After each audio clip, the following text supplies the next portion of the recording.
and the director of recordings at ACF and Innova. I've had the opportunity, the pleasure really to work with many artists over the years. And it's a real joy for me to be introducing this new vehicle, if you will, for artists. And that's what we're hoping that this will be, is something that will take folks to where they need to go situationally, case by case. I'd like to share with you just a little bit about Innova, just to provide a bit of context and offer up some info so you can kind of get an idea, if you're not familiar with the label, about our infrastructure and our track record. So for those of you who don't know who we are, we've over the past decade, we've grown the catalog from about 70 releases to over 600 titles. And those releases represent and encompass a ton of different approaches to music making, and there are different conceptual frameworks for sonic practice. It's kind of across the board, and we want to keep that trajectory going of being a diverse go-to space for people approaching music in all sorts of different ways.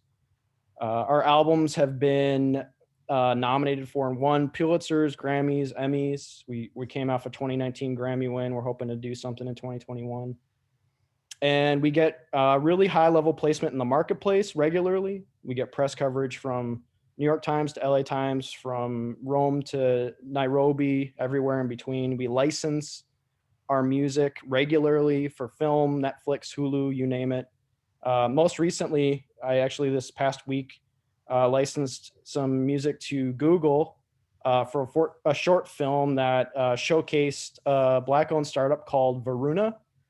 And it's a platform that looks at water supplies across the country and offers up recommendations and predictions to reduce inefficiencies in our water supply. So it's pretty interesting. It was a lovely project to work on and lend our music to. The reason I'm bringing all this up is to not bore you with backward looking details, but to illustrate that we have a really great jumping off point to do a ton more. We have the infrastructure, we have the tools, we have the personnel, and we have the opportunity to take a look at what you all need in the 21st century, what you really need, not what we think you need, but to listen and to work in partnership with you and to address those needs with what we have in our toolbox. And we've done a lot of work listening to artists, really trying to hear what folks are saying to us and to craft a program that would diagnose and address those needs.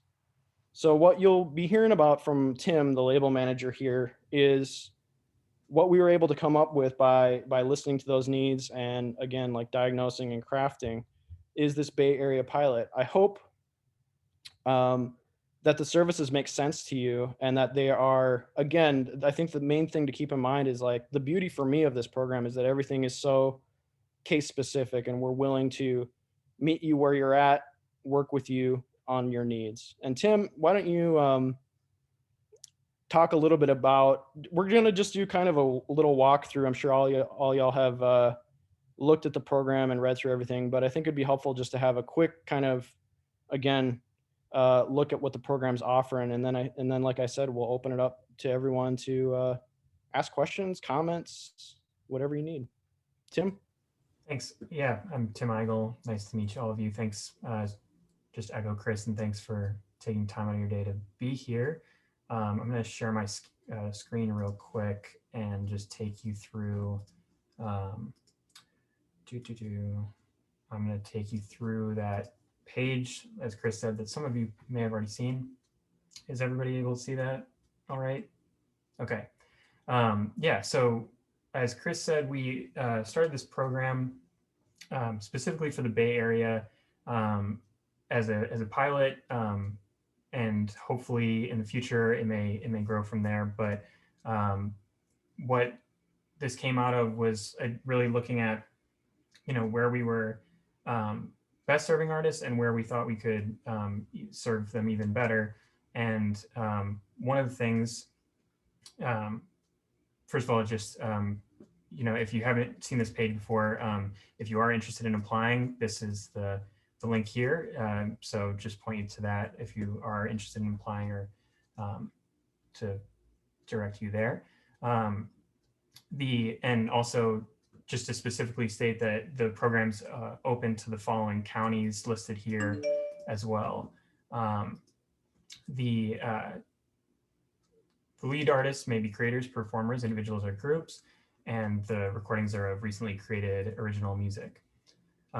So that's just the eligibility. Moving on to what we are offering, the following services we're providing at no cost to artists. So the first of those, Innova, pretty much since its inception, has given 100% sales and rights to the artists. They stay with you. You keep your masters. You own your masters.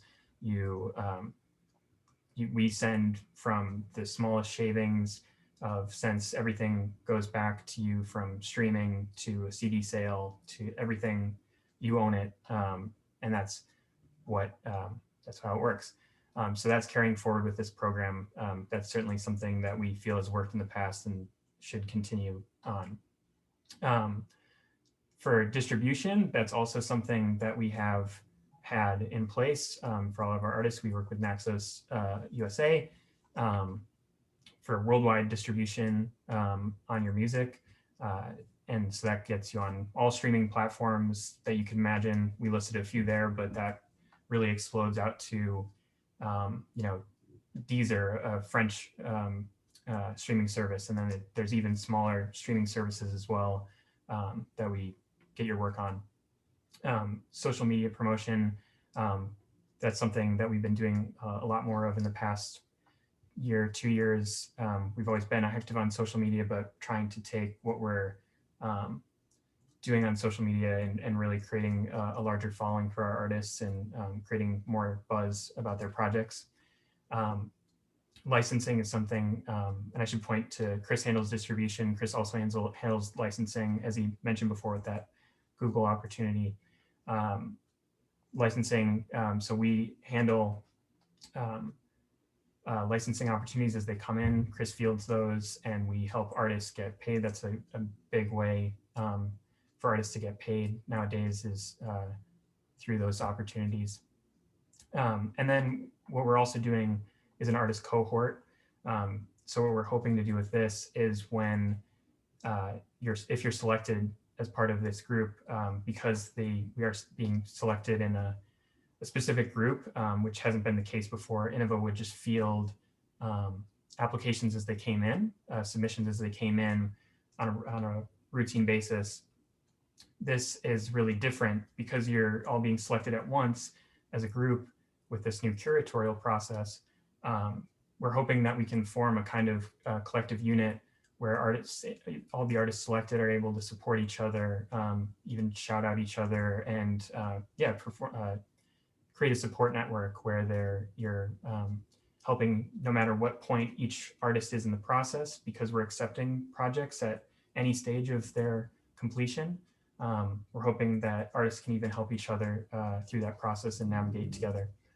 And then on to the things that we're hoping to connect you artists to and partner with organizations.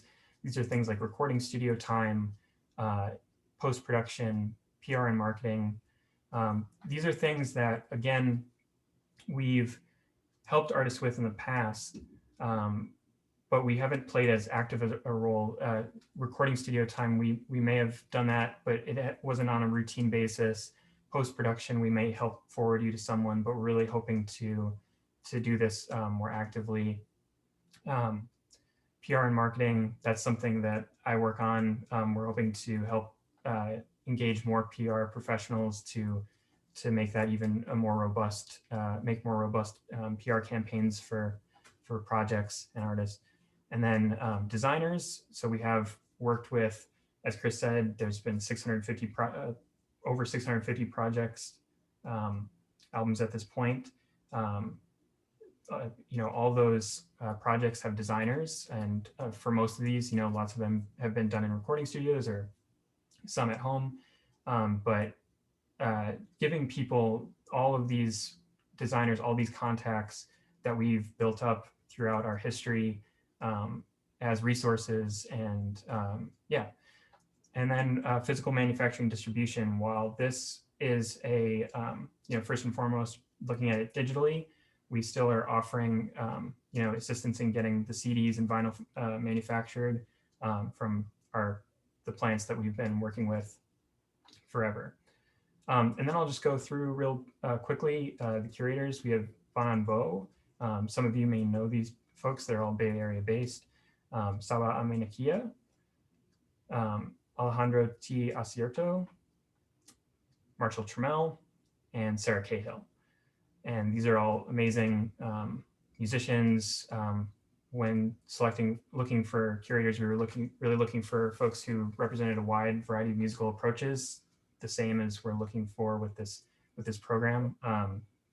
And the curatorial process, I'll just touch on that quickly, is really just that these curators will have a period after the application deadline to review all the applications individually, and then they will meet together on a day, and then at the end of that review period that they have, and they'll meet on that day, and then they'll decide which projects are selected. So it's a pretty open process, we hope, and both in the application process, open in terms of what we're asking for and what's required, hopefully not too many requirements, and then open in the curatorial process as well, giving a lot of power over to the curators here. Yeah, so I can throw this link in the chat real quick, but I'll stop sharing there. And if anyone has, I guess, any questions right off the gate, we can start there. Let's open it up. Does anyone have any questions or thoughts or concerns or anything at all? How's everybody's day going? Great. Well, I'm Jason, everybody. Nice to meet you guys. Hi, Jason. Yeah, I have a quick question. How many recordings can we submit up to? Is it one? Do you want just one? Are you looking for a diverse amount? Yeah. For individuals, we've told people that they can submit multiple entries. My only advice would be not competing with yourself, or kind of negotiating with yourself, so to speak, or diluting stuff down. We want to see the best foot forward that you can put forward. But we are keeping this really open intentionally. We're keeping it open to, if you're a music creator of any type, or if you're part of an ensemble or anything. So there's really no limit to that, but I would encourage you to think critically about what you're offering up and how that represents your practice. Does that make sense, Jason? And something I also neglected to mention was that a shift from where we've been before is strictly focusing on albums, maybe an EP we've done here or there. We're open here to working on singles, open to working on EPs still, albums, projects of really long lengths, that wouldn't fit on a typical CD or vinyl. So yeah, it's hopefully more open in terms of how we're teasing out the content and projects of varying sizes, shapes, lengths. Yeah, I don't think we can hit on that enough. With digital marketing and digital distribution, there's so many great options that we can do. So yeah, I mean, anything from a single to huge projects, we're interested in. That's kind of what I was talking about in terms of the case specificity, drilling down into what a thing is, seeing what it is, seeing how we can best actualize it, whether that's a single, an EP, a visual album, whatever. So we're staying why narrow down right now? We want to be as open as we possibly can at this point. I have a question. I see Julie's hand, and also, who was that? Was that Wendy? My name's Hi, Wendy. How you Hi. doing? Yeah, I'm good, thanks. Julie, you can go if you want. We'll make note of Julie, and yeah, Okay. we got time. Okay. Just a question on Recording Studio.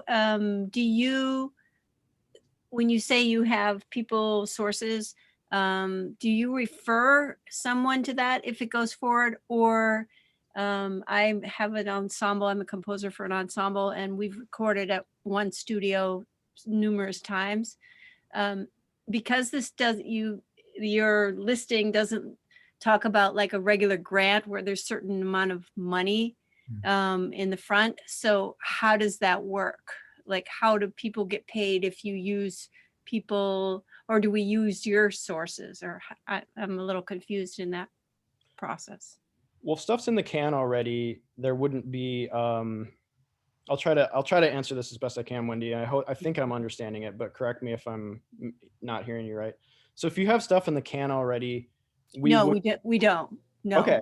It's rehearsed but not recorded yet. Yeah. In that case, I think just part of your proposal would be like, hey, we need studio time in order to actualize this, and that being part of your application.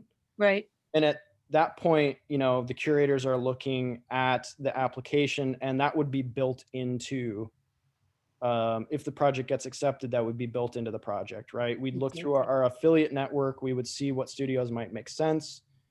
A lot of studio friends are offering up time at no cost. Others are doing reduced rates, like big time hookup rates for us.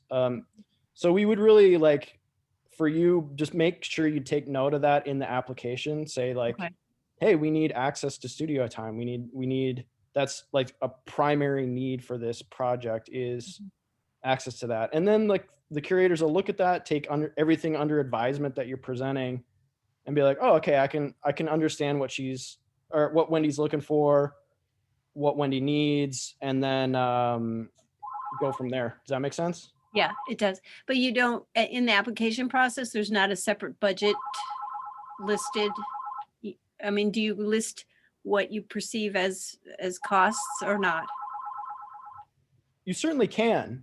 It doesn't, I mean, I don't think it would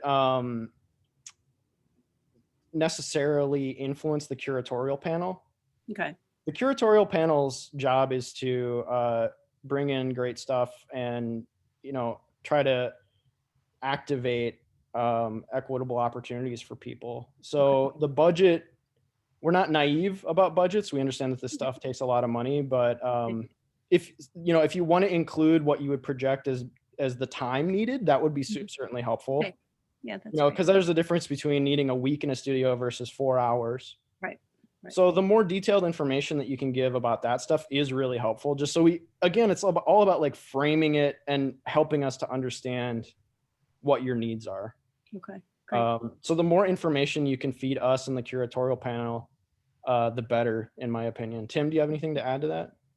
Yeah, I mean, you mentioned if there's a studio that you've worked with many times before, I think we're open to, working with you on that and seeing, if that's a place where you're most comfortable or your performers are most comfortable recording.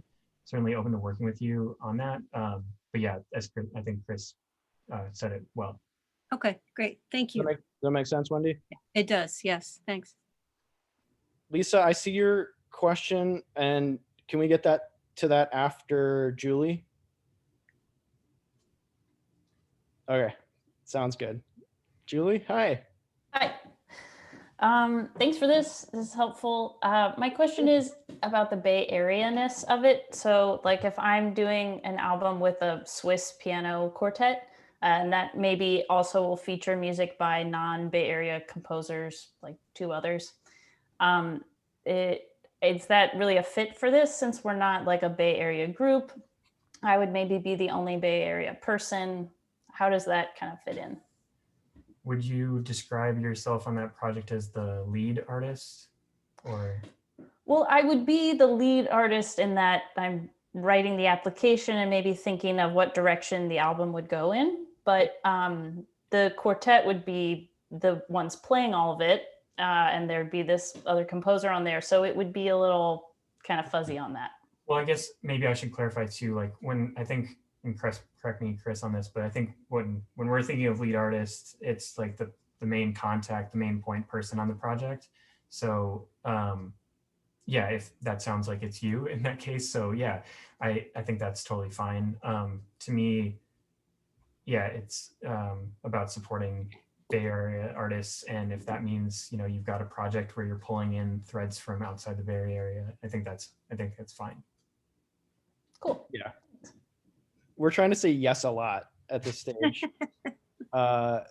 You know, we're not trying to put the blinders on quite yet. So I think yes, Julie, and I would encourage you to apply.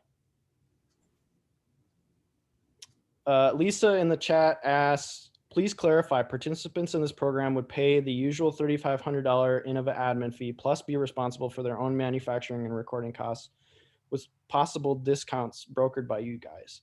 This is a major shift in how we're approaching things. So there would be no admin fee. That's no cost. So all these things are at no cost. There's not an admin fee. The manufacturing and recording, well, let's do the next thing. Manufacturing, if we did do physical units, whether that be a CD or whether that be vinyl, the artist is responsible for that, but we have deep discounts and relationships with vendors on that front. But so admin fee, no. Manufacturing, you would be responsible for. But again, if you want to do digital only, that's no cost. That's part of the service. Recording time, like we discussed, that would, if you have a studio, as Tim sort of alluded to and what we were talking about with Wendy, if you have studios that you're comfortable in and are kind of home studios, and you have your best friend is the engineer and you can get free studio time at that studio, great. If you need studio time, put that in the proposal, in the application. And we have, part of the reason we're doing this affiliate network is so we can draw on these things and see if we can get stuff at no cost, or if, you know what I mean? Like buying a plane ticket to Minneapolis is worth 4 days of free studio time. We'll talk that through and do the math on that. But build that into the proposal, and then we can, again, sort of get everything on the table, look at it, see what you need, and look at our resources and communicate with you what makes the most sense. But the admin fee is a big deal. I mean, that's, you know, for this program, we are not charging that admin fee. It's at no cost. Because again, we're trying to lower barriers, and that we acknowledge that $3,500 admin fee plus studio time plus, you know, all these things that add up so fast. We took a deep look at trying to eliminate these barriers, and economics is no joke. So we wanted to really try to knock that one down. Cool. Thanks for the question, Lisa. I see, is it Dylan and then Nanette? I see. Dylan. I think Nanette might have had her hand up first. If you want to go. Great. I was going to let you two work it out. I'm glad. Go ahead. Go ahead. Go ahead, Dylan. That's fine. Oh, okay, great. I have sort of a two-part question, but I think maybe it's just the same question in two different ways. But did I hear you correctly earlier saying that individuals could maybe submit multiple applications if they have different projects? Or Did I misunderstand? Okay. We are open to that. And yeah, and just to reiterate, you know, what we were saying with Jason is just Dylan, keep in mind, of course, applications welcome, but do keep in mind of, like, you know, the strongest way you're representing yourself and the project and all that good stuff.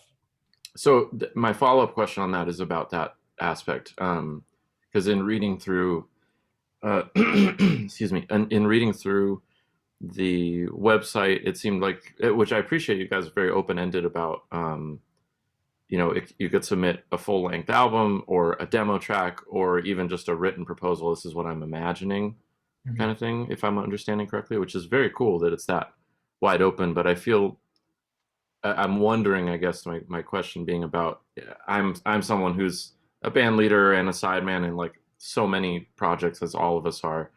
And I wonder if I were to submit maybe a couple different things, would the things that I just have better documentation of already have a better chance, even though maybe I'm more excited about this thing that I don't have any documentation because of COVID and new material I've written and no rehearsals and all this kind of stuff. I guess I'm wondering about how to manage like using the creative imagination to kind of birth something forward with this added benefit versus maybe a continuation of an older project that's more well documented, I guess. If you have any words of advice on that, navigating that. Sure. Vanessa, you unmuted. I was just going to speak on to in. just the experience of being on a panel. I think, I mean, for me personally, the strength of the application, sure, the music samples are helpful, and the reality is that high quality recordings make a difference, right? But I think the way that you're framing it, just to reiterate what Chris was saying earlier, I think that's the most powerful. How much have you thought about what the project looks like, who's going to be a part of it, what you hope is going to be possible is, the best case that you can make in whatever form is going to be, I think, much more impactful than maybe a good, sound clip without a real sense of what the project's about. You know what I mean? For sure. Yeah. Offering up, I think I always call it just proof of concept. You know what I mean? Like, and if it's something that isn't realized yet, maybe you can pull in adjacent ideas of stuff that you've worked on and say like, oh, this part could be akin to this thing that I've already worked on. Here's an example of what I'm thinking in this realm, or, just it's illustrating and it's conveying to the curators what your dream is, and oftentimes that doesn't need to be an end product, but it does help to kind of be like, here's this other painting I did that might look, this brush stroke looks like the thing I'm going to try to do in this one. Does that make sense?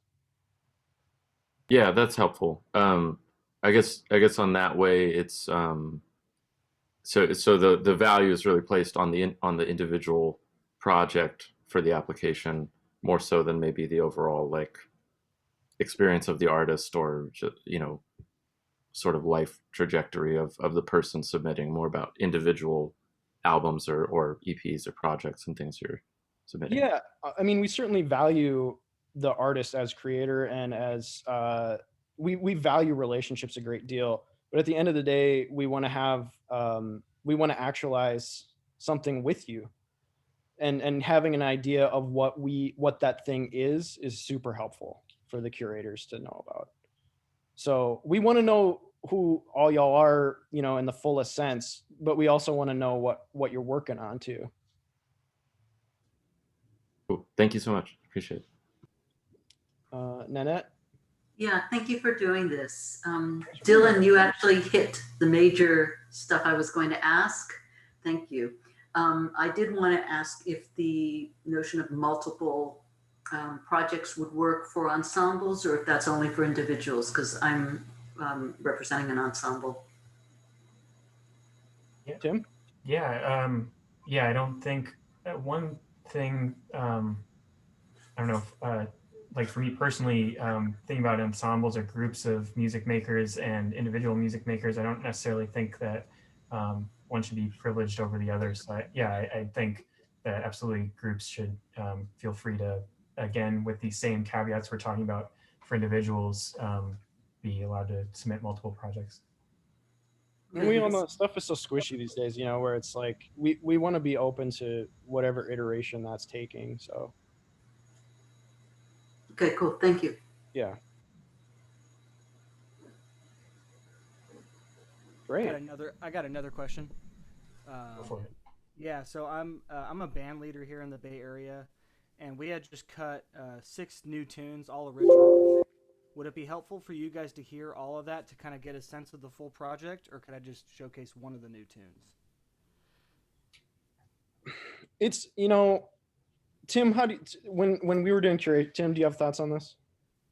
I think the more stuff, if you can give, the better, the fuller, like Chris was saying earlier, the fuller sense of the project you intend to do, the better. Sure. If you really feel like if these are the 6 tunes that you want to put out, then yeah, I think hearing them all would be, unless you just want to do a single right now and that's all you're looking to do.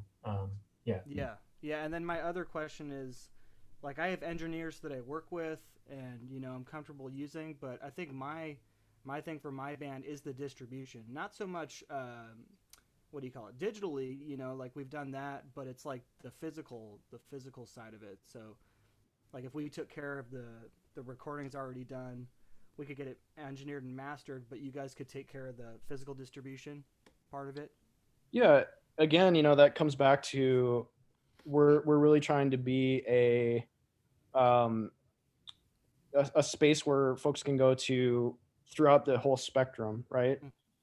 So at your end of it, if you have stuff in the can, that's pretty far along in terms of, right, not needing studio time, you have engineers, but distribution is of course something that we would offer. Right. One thing that I will say we offer with digital distribution, it's not like releasing independently through by yourself. We get placement in marketplaces, and what that translates into is you getting on front pages, Mm-hmm. which makes a difference. There's so much content in the marketplace that getting a brick or a banner placement in an Apple Music, I mean, it sets you apart from everybody else. So distribution is a realm of expertise for us. Physical distribution, we're still in that too. I still do point of sale rebates every week for physical. We're in stores. And while it's you know, not as strong as it was Tower Records days, like there's still a market for it. Yeah. Also, like if you're you know, post COVID, hopefully, you know, if you're touring and you need merch, that's a viable reason to print up that type of media. So again, I like to think this is more like a menu, right? Like think about it in terms of a menu where instead of us just kind of giving you what we think you need, you can look at the menu and say, okay, I need this, this, and this. I don't need this and this. And that's part of the conversation we'll have, and make that known in the application. Okay. I would like to, without being too long-winded or chatty here, I would like to draw attention to what Vanessa said in the chat, which is we're really interested in what the impact of this would be for you. That means a lot to us. How would this, you know, move you forward? Would it take you in a different direction or lane? How can we partner with you to shift things in a direction that you have been unable to, for whatever reason, get to? And what would that partnership be? You know, again, that word actualize, like how can we get there together, and what would this do for you? And also Vanessa mentions, if this would be your first recording opportunity, that's good to know too, because that first foray into things is a vital thing. So the recordings still matter. They, again, that proof of concept of like showing, like demonstrating, right? Here's my vocabulary, here's my vision, here's me talking through my music. Being able to hear that is profound still. So we want to hear about the impact for you and your relationship to recording. So yeah, please, I just wanted to draw a big highlight around that, because that's really important too to bring up. Thanks for answering my question. Appreciate it, man. Tim, do you want to take this one? Hi, Jonathan. Oh, it's Jonathan. Jonathan is a current Innova artist for everyone else. Check shameless plug for Jonathan. Check his music out. He's awesome. Yes, Jonathan's album Second Flight just came out last Friday. Really fantastic stuff. Jonathan asks, does original music refer to music written by the applicant performer, or can we have a mix of original compositions and pieces by others? Yeah, I think the latter can be true as well. Yeah, it can, because it can be just like your album, Jonathan, of a performer performing works by composers. Yeah, I think it's still that model that Innova has of works of new American music. That's what we've always done. So I think that's all we were trying to say by original. I guess that could be made clear. Is that clear to everyone else, or did I make it less? Okay, it's clear to Jonathan. We'll put it affirmatively, you can have a mix of quote unquote original compositions and pieces by other. Yes, you can. Ian. I see Ian's hand. Hi, Ian. Hi, everyone.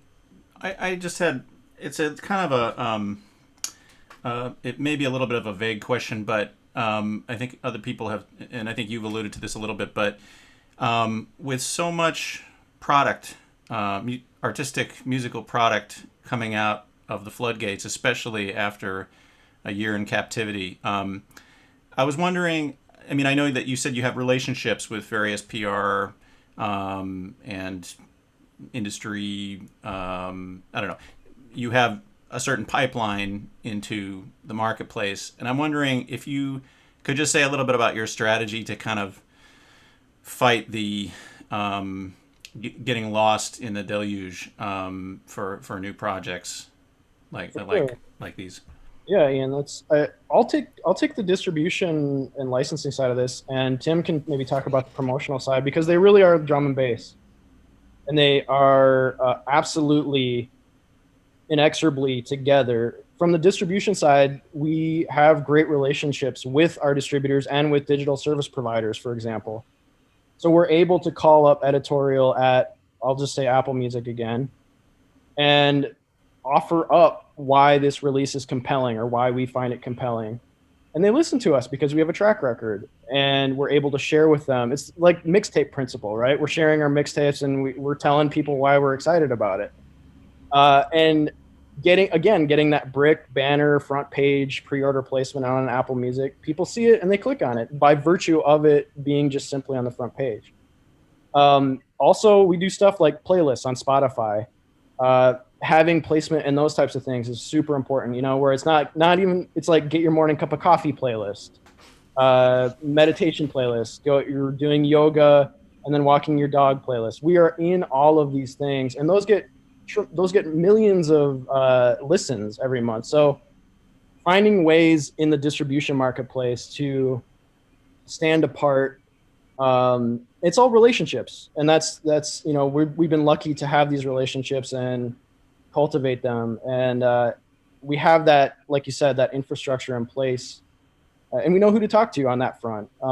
Tim, do you want to talk a little bit about the PR side of things? Because the reason I say they're interrelated is, you know, getting on a front page then might lead to a review. So there's a real like back and forth kind of symbiotic thing that happens with PR and distribution. Yeah. We have just very quick for Dylan. As a label, we are not on Bandcamp for a couple strategic reasons, but we encourage artists individually to be on it. So that's like a case-by-case thing that artists can decide on. So label-wise, we're not on it, but 70% of our artists are on it individually. Tim, do you want to talk about the PR side of that to Ian's point? Yeah. Yeah. So in terms of kind of rising above the ocean of stuff, I think it cannot be underestimated how much having someone work PR promotion for you helps that. Certainly people can do it themselves, and people do it themselves. But whether we're working with an external PR person or whether I'm doing it, that's, I think, pretty important. Even if you are doing it yourself, you kind of have to do that work. Otherwise, you know, it's unlikely that it's just organically going to rise to the top, or you know, get noticed. So I mean, yeah, it's super important. I think our strategy there is similar to what Chris was talking about with distribution, that we have. Oh, sorry. That they have. That we have relationships built up with all these people. So I'm sending them stuff every month. You know, I'm talking with them and following up with them pretty much constantly. Those relationships that we built up, that they know when I send them an email, they're going to pay attention, or, you know, the PR people that we work with, when they send them an email, they're going to pay attention. And the other part of that I always say when we're working with an artist is how they also, you know, Chris was talking earlier about how we work in tandem with artists. So if the artist has a better connection, or, you know, many artists we work with, this is not their first time recording, some it is, but even throughout their careers, they may have a review of a live performance they did or something else. where they did establish a relationship with that writer. So again, if it's all about leveraging relationships, and if the artist has a better relationship with me than me with someone else, then I'm going to lean on them and help facilitate with them. But you know, it's all about who has the best relationship to talk to someone. Does that help, Ian? Yes, thank you. Thanks. Well, we got about 15 minutes left. Does anybody else have any comments, thoughts, questions? Danielle, hi. Hi. Nice to see you. Yeah, you too. Thanks for doing this. I have a question, and I'm sorry if it's kind of already been answered or if I just didn't totally understand.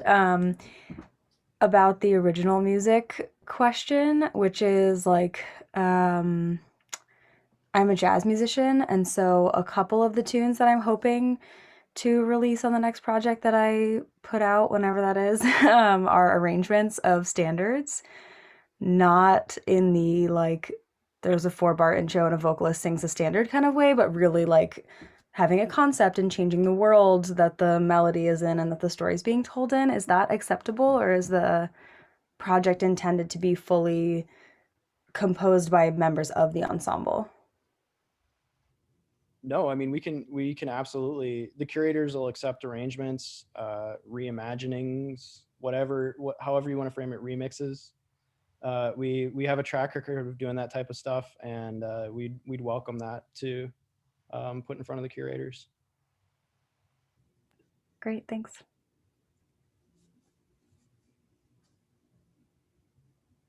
Tim, did you want to add anything? No, that's I'm just saying yes a lot. I have another question if you guys don't mind me jumping in again. Go for it. Have you guys had any experience working with bluegrass and acoustic music related artists in the bluegrass music industry? I'd say maybe bluegrass adjacent. You know, plenty of banjos. Okay. I'm just curious. Yeah. Because yeah. It's like, oh, go ahead. We have experience with a lot of these things, you know, but perhaps not like straightforward bluegrass. But I mean, we have a lot of stuff that draws upon, is influenced by, maybe share some vocabulary with. For sure, yeah, we have, and yeah, I mean, yeah. Okay. Yeah, I was just curious because it's like, it's a pretty small community. It's pretty tight knit, you know, and like in some ways, my band and I are kind of in it. You know, I had spent some time in Tennessee, recorded with some great players, but like with this next project that I have in mind, it's just trying to get that out more. You know what I mean? To where more people are hearing it. Sure. So. Yeah, I mean, that's a good thing to bring up. You know, our as Tim said, our distributor is Naxos. They're based in Nashville.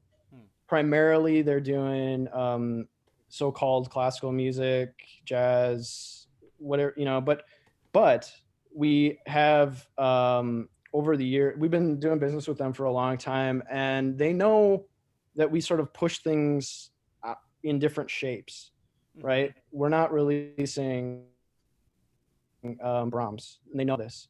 So we're able to creatively problem solve with them on how to get into new markets. And frankly, we're interested in new markets. Cool.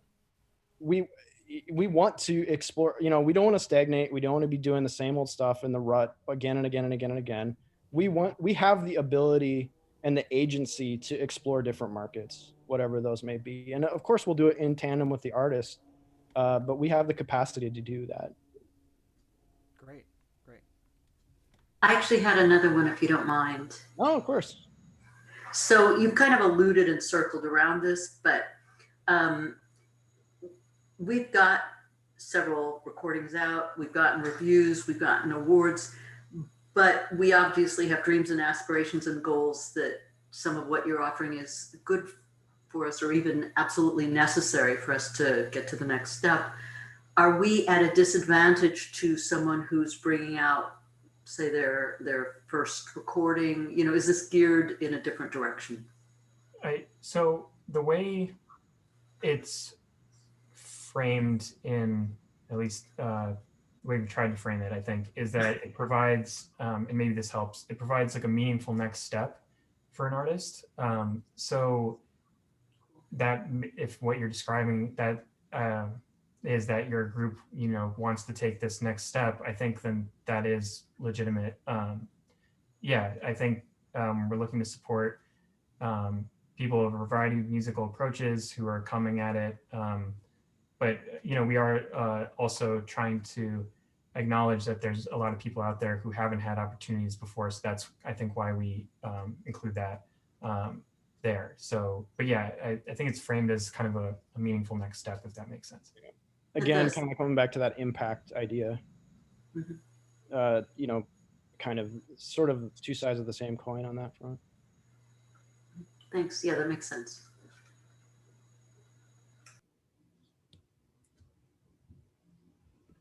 I had another question.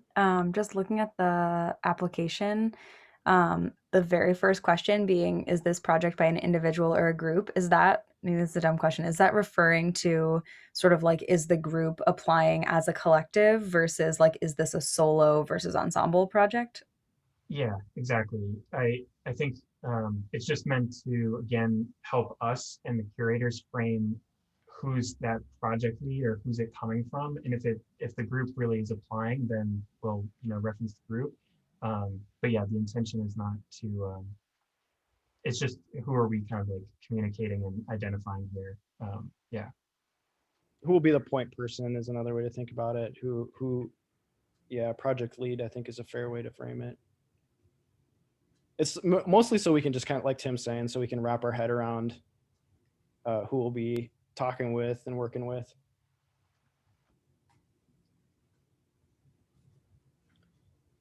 Well, does anyone, we're at 4:52. Does anyone have any other questions?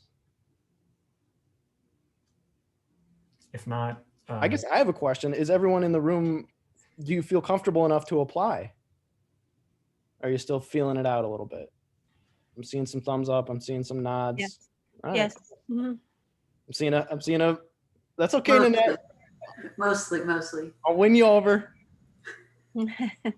if you do have questions or critiques, concerns, feel free to email us. And sorry, I'm reading Lisa. Yeah. Yes, sure. we can definitely share this afterwards. Yeah. And also, like, if I may be so bold, if you know folks in your musical circles or your sort of the worlds that you operate in, and you know people who would be interested in this, by all means, share with them too, please.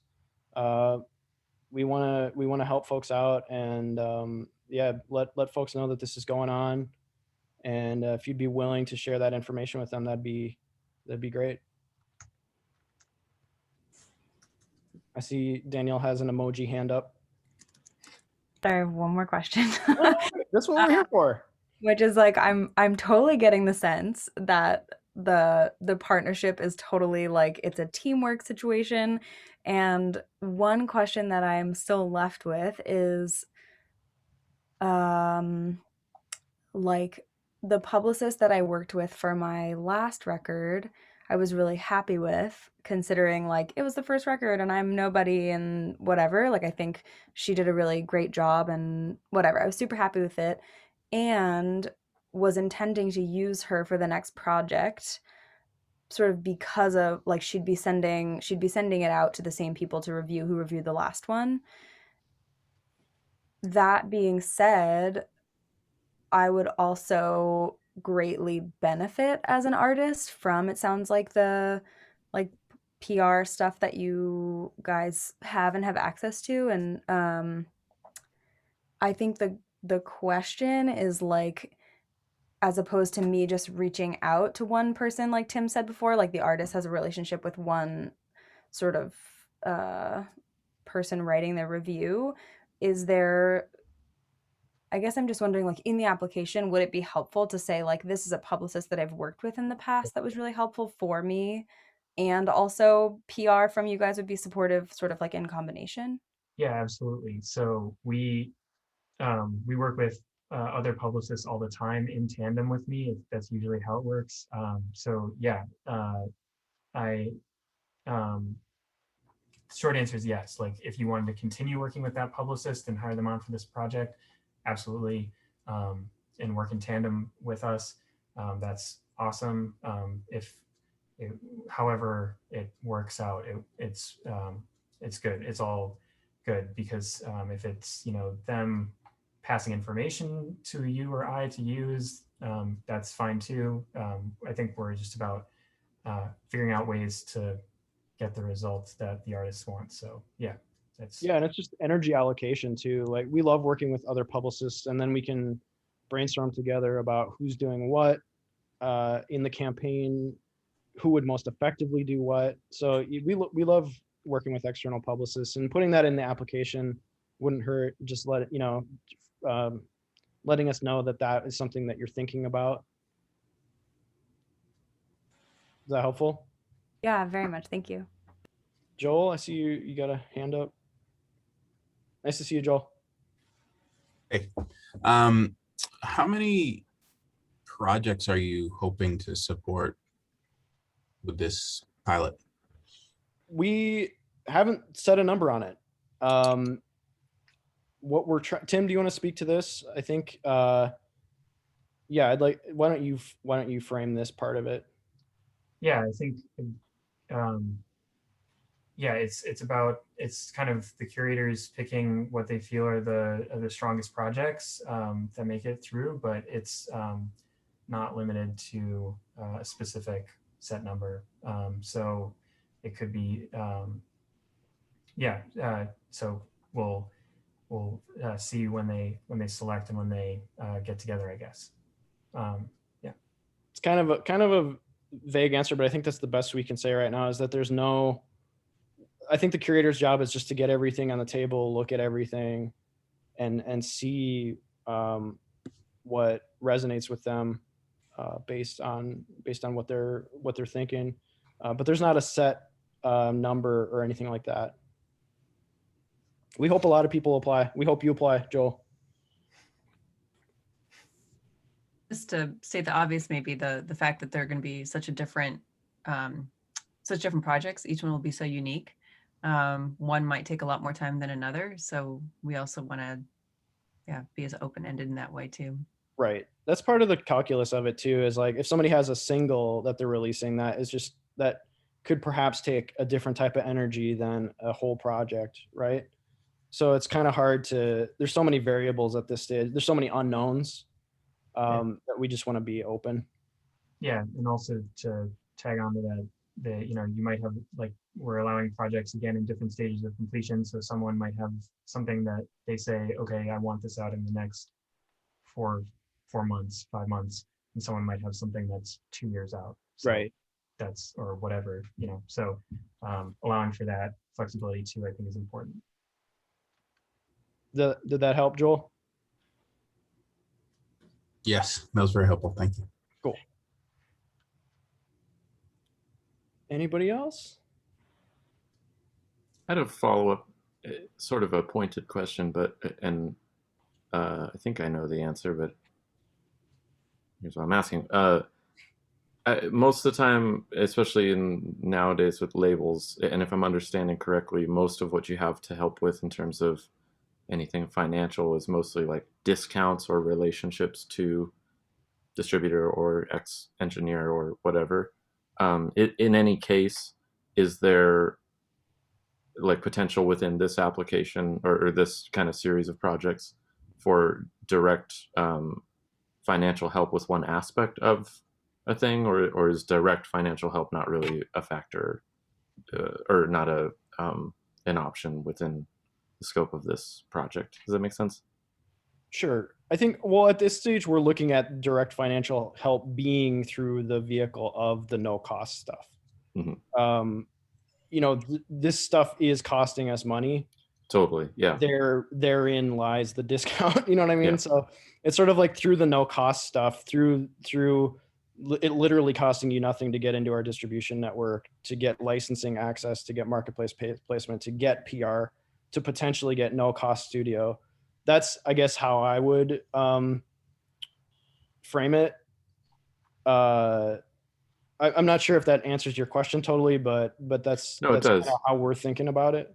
And I don't mean to imply at all that that stuff's not extremely valuable. I No, no. understand totally. I just wanted to be kind of clear on that in terms of, I've, like a lot of people, I have tons of weird projects fishing around in my head, and they all have their own different obstacles. Yep. Some of which are just directly financial, but that's a whole other issue, in Yeah, I terms of that. think the stuff Dylan listed is sort of like the barriers that we try to knock down, and hopefully that's I know, like, we're gonna try to do more and more, but those are the barriers that we were able to get knocked down this go around.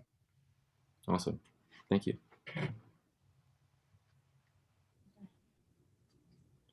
Any final questions? Otherwise, I'll throw my email in the chat. And if you have any questions, feel free to email me. Absolutely. Yeah. Yeah. If something comes to you at 3 a.m., just email Tim. Yeah. Great. Yeah. Yeah. But thanks everyone for coming. Hopefully this was helpful. And yeah, thanks for all of you who have applied or are thinking about applying. Yeah. Yeah. Thanks all. Appreciate it. Bye. And take care.